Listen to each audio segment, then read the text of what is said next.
আসসালামু আলাইকুম রহমতুল্লাহি ওবরকাতুহ।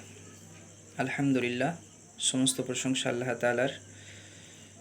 আল্লাহ তাআলা আমাদেরকে তাঁর প্রিয় নবী মুহাম্মদুর রাসূলুল্লাহ সাল্লাল্লাহু আলাইহি সাল্লামকে আমাদের মাঝে পাঠিয়েছিলেন এবং তাঁকে হাবিব করে পাঠিয়েছিলেন। আল্লাহু আকবার।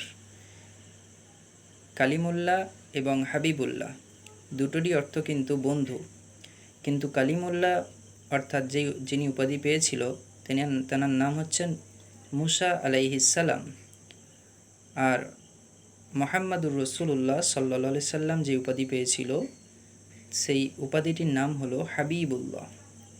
কালিমুল্লাহ মানে বন্ধু, হাবিবুল্লাহ মানেও বন্ধু, কিন্তু কালিমুল্লাহ মানে বন্ধু ওই বন্ধু যেই বন্ধু আল্লাহকে খুশি করার জন্য কাজ করে, আর হাবিবুল্লাহ মানে হচ্ছে বন্ধু। আর এই হাবিবুল্লাহর অর্থ হচ্ছে বন্ধুর মানে অর্থ হলো যে বন্ধুকে খুশি করার জন্য আল্লাহ তাআলা নিজে কাজ করে। আল্লাহু আকবার। তো দুটোর অর্থ অনেকটা আলাদা। তো আল্লাহ রসুল সাল্লাল্লাহু আলাইহি সাল্লামকে আল্লাহ তাআলা অফুরন্ত ভালোবাসতেন, অফুরন্ত মানে লাভ করতেন।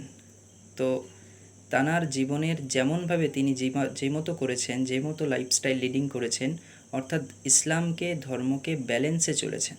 ইসলাম এবং দুনিয়াবি অর্থাৎ ধর্ম এবং দুনিয়াবি কাজ ইসলামের সঙ্গে সেটা ইসলাম বলেছে কি না সেটাকে ম্যাচ করে দুনিয়াতে চলেছেন। তো আল্লাহ তাআলা আমাদের সকলকে সেই মতো করে চলার এবং রসুলের জীবনীকে অনুসরণ করে জীবনের অনুকরণ করে আমরা যেন সেই মতো করে নিজের জীবনকে পরিচালিত করতে পারি। আল্লাহ তাআলা আমাদের সকলকে তৌফিক এনায়েত করুন।